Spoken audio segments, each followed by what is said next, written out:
In this video, we're going to talk about symmetry. Well, first of all, let's plot 3, 4 on the number line. So I'm going to plot, there's 3 and 4. Okay. Now, what I would like to do is to figure out what ordered pair is going to be symmetrical to the x-axis. Well, you know, because the original point was in the first quadrant, symmetrical across the x-axis, somewhere I'm going to be in the fourth quadrant. So I can plot this, and I'll do this in blue. Okay. Now, what is that ordered pair? Well, it looks like the same x-coordinate, which is 3, and the y-coordinate is the exact opposite, which in this case is -4. Now, I want to go back to the original point. What ordered pair is symmetrical to 3, 4 across the y-axis? Again, because the original point is in the first quadrant, symmetrical across the y-axis, I should be somewhere in the second quadrant. So I should be here. And that is going to be what? -3 and +4. So notice this time around, it is the x-coordinate that is the opposite value, but the y-coordinate is exactly the same compared to the original.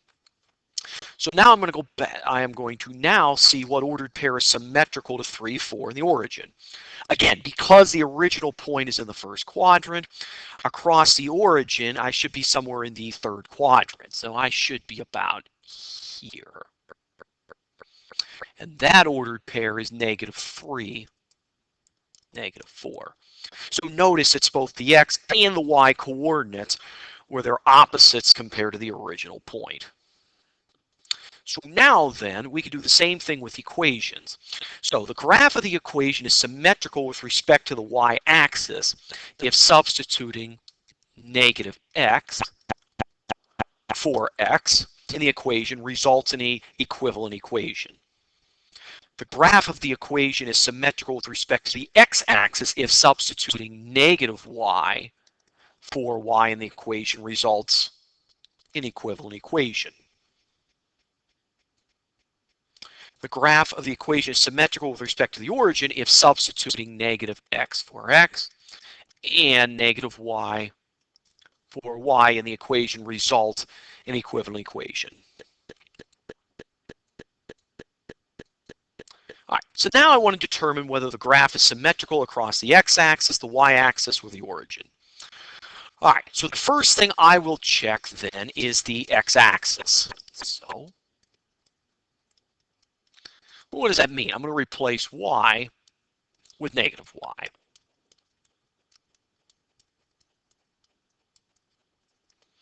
So we know any value squared is positive.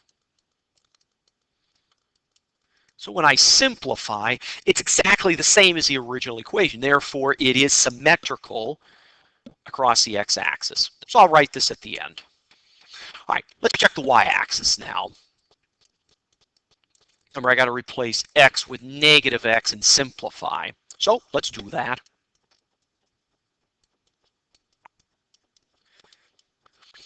-x squared is x squared. And this equation is exactly the same as the original. Therefore, it is symmetrical across the y-axis. So let's do the origin. So what? I'm going to replace y with -y and x with -x at the same time and simplify. So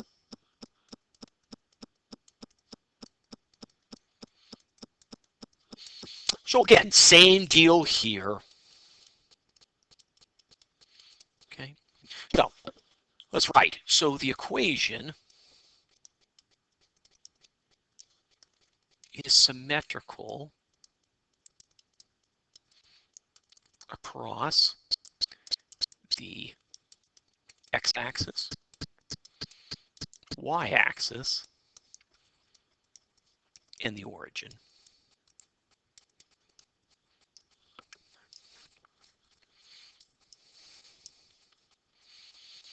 Okay, so let's do one other example with this then. Let's do x plus 1 is equal to the absolute value of y. So again, we'll check all three. First of all, we'll check the x-axis. I replace y with -y. So that's x plus 1 is equal to the absolute value of negative y. Now remember, we talked about absolute value properties, where the absolute value of y is equal to the absolute value of negative y. So this equation is symmetrical across the x-axis. Right, let's do the y-axis. This time we replace x with negative x. And we can tell very quickly this is not the same as the original, so we know it's not symmetrical across the y-axis. All right, let's check the origin.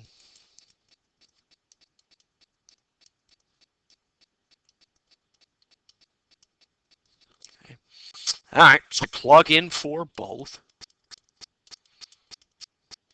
And again, the best we can do at this particular stage is this. And we can tell this is not symmetrical across the origin. So the equation is symmetrical across the x-axis only. The equation is symmetrical across the x-axis only. So now we're going to talk about even and odd functions. Now, let's just take a general point, x comma f of x, which I have plotted in black. I want to be able to reflect this across the f of x or y-axes and about the origin. So the point in blue is reflected across the f of x or y-axes, and the red point is reflecting about the origin. Now, notice from black to blue, when I replace x with negative x, what happens to the range value? It remains exactly the same. Okay? Now, go back to the original point. When I reflect about the origin and I replace x with negative x, what happens to the range value? It's exactly the opposite of the original value. Okay? So this is what is called an even and an odd function. So an even function is a function that is symmetrical across the y or f of x axes. So again, when I replace x with negative x, what happens to the function? Well, again, it remains exactly the same.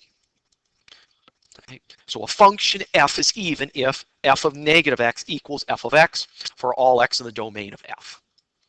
Now, an odd function is a function that is symmetrical across the origin. So a function is odd if f of negative x. Well, what happens when you take the opposite domain value? Again, what happens to the range? It's exactly the opposite. So f of negative x equals negative f of x for all x in the domain of f. So whether you're trying to determine if a function is even or odd, you're starting off with the same. You replace x with negative x and simplify. All right, so I want to be able to determine if the function is even, odd, or neither, and show the work. So we're given this function. So again, I'm going to replace x with negative x.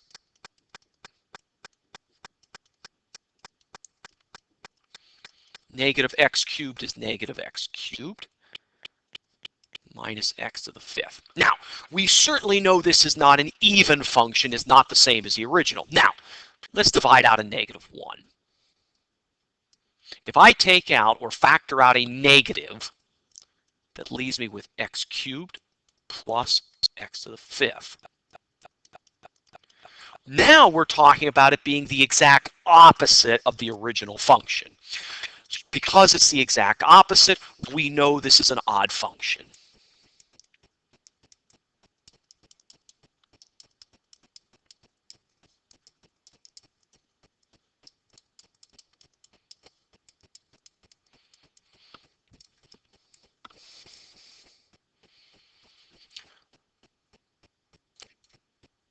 All right, so let's take a look at another example. G of x is equal to x to the fourth minus 5x to the sixth plus 2. Again, replace x with negative x and simplify.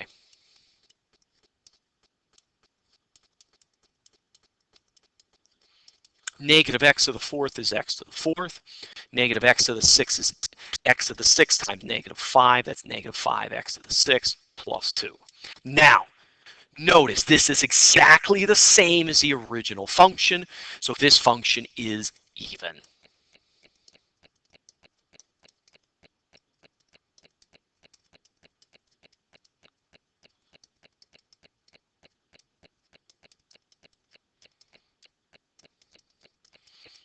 And I'll put this here for you. Now, let's take a look at one other function then. So again, I'm going to replace x with negative x.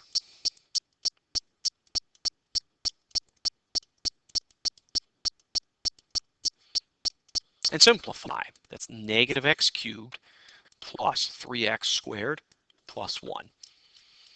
Now, we can tell very quickly those two functions are not the same, so we know it's not even. But we need to check to see if it's odd. So I'm going to factor out a negative, or a negative 1.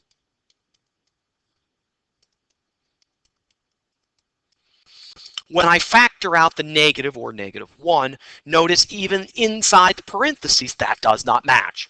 So this function is not odd. So this function